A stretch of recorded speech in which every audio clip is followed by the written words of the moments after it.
Good morning, Virgo. March just handed you something. Whether you've seen it yet or not, take what resonates, leave what doesn't, subscribe, stay close. Let's go. Retrograde, not the planet, the phenomenon, the optical illusion of a celestial body reversing course, moving backward across the sky, when what is actually happening is a shift in relative position, in perspective, in the angle from which two orbiting things perceive each other. Nothing reversed. The planet kept moving forward the entire time. It only looked like return.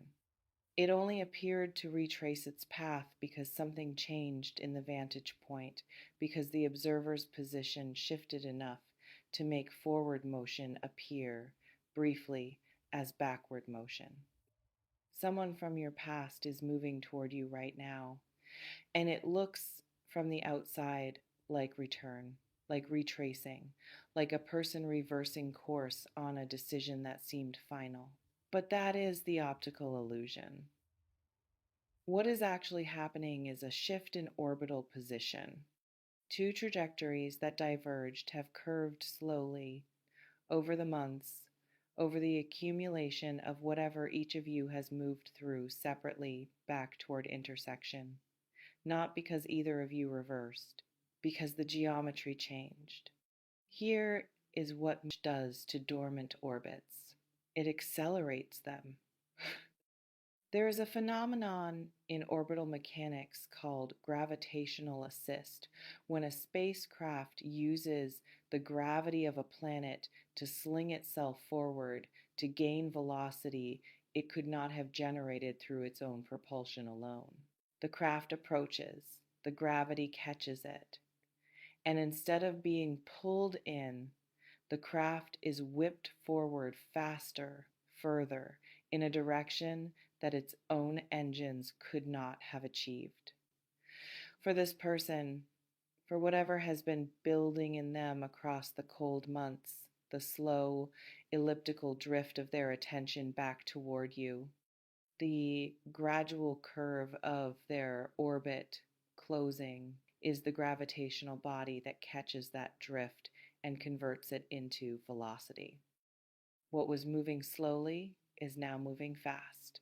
What was approaching at a pace that made arrival seem theoretical is now approaching at a pace that makes arrival feel imminent.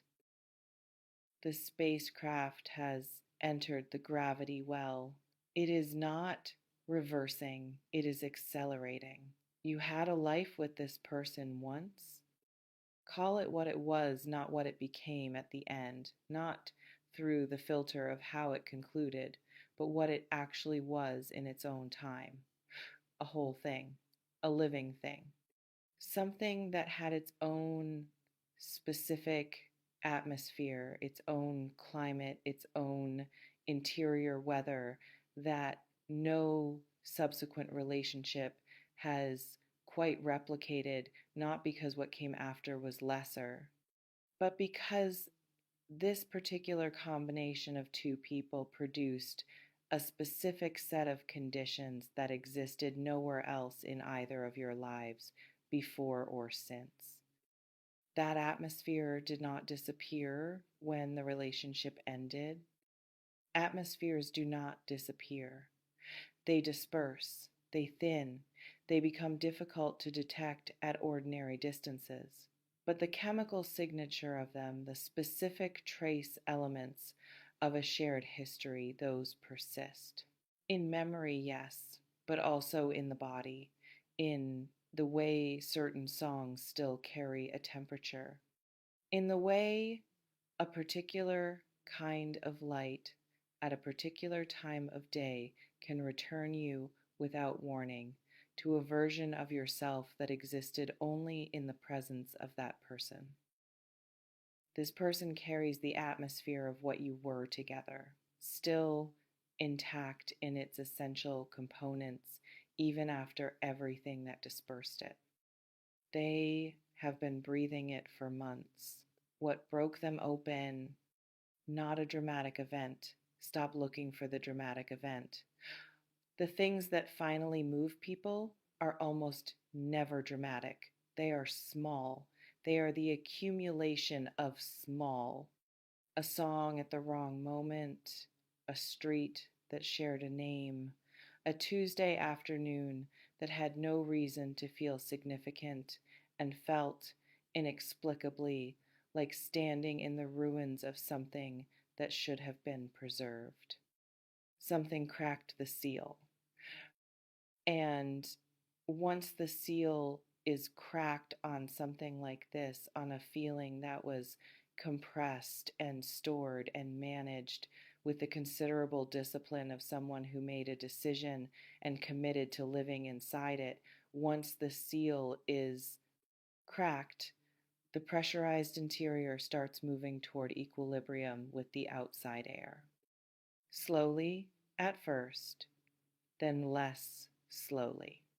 Then, with the particular urgency of something that has been contained too long and is now seal broken, moving toward release with a momentum that the original containment can no longer match. They are in the depressurization stage. The feeling is equalizing with the atmosphere around it. New beginnings. Two words that get placed together so often they have almost lost their individual weight. New beginnings, separated. What do they mean?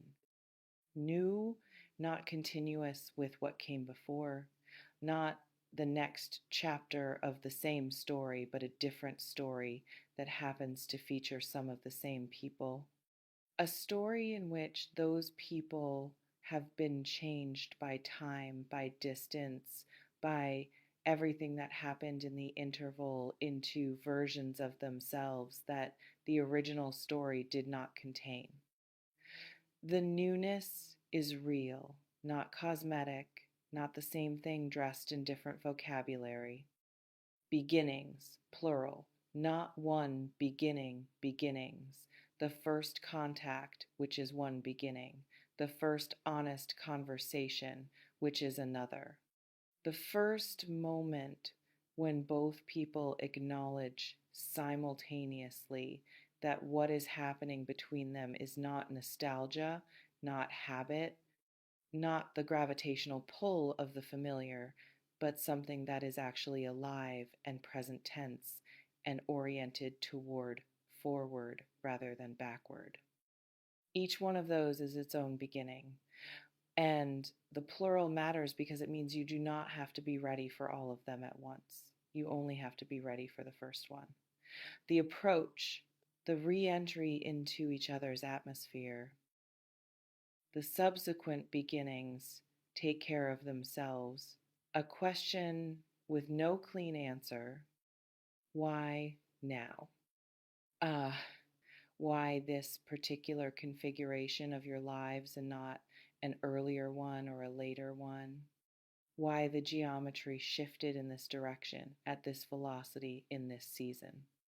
The honest answer is the conditions ripened, not on a schedule, not according to plan, but in the organic, non-linear, completely indifferent to human preference way that conditions ripen when they do, when the accumulated weight of separate development has produced in both people independently and simultaneously a readiness that neither of them engineered.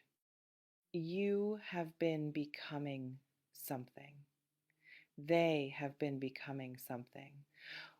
And what you have each become has more overlap with what the other needs than what you were when you first met. More surface area for genuine contact, more capacity to hold what the connection actually contains without distorting it to fit a smaller container. The conditions ripened. That is all. That is everything. What arrives will not announce itself as significant. Pay attention to that. It will arrive in the register of the ordinary, a message that seems almost casual until the second reading, a name appearing in a context too specific to be entirely coincidental, a reaching out that uses the language of small things to carry the weight of large ones. This is how past love returns, when it returns with actual seriousness, not through declarations, not through the grand gesture that romantic mythology prefers, but through the small door, the unassuming door, the door that looks like it leads somewhere minor and opens into everything. Watch for the small door. Not with hunger. Hunger distorts the view. With the particular quality of attention that astronomers bring to faint signals. Patient, calibrated, trained to distinguish between noise and the thing that is genuinely, measurably there. The equal sign in the title, past love equals new beginnings. Not past love plus time plus effort plus hope might eventually produce new beginnings. The equal sign is load bearing. It is making a claim about the nature of what is approaching, that the arrival of this person in your life, again, is not the beginning of a process that may or may not produce something new. It is itself the new thing. The return is the beginning. Because what returns is not the relationship that ended that relationship.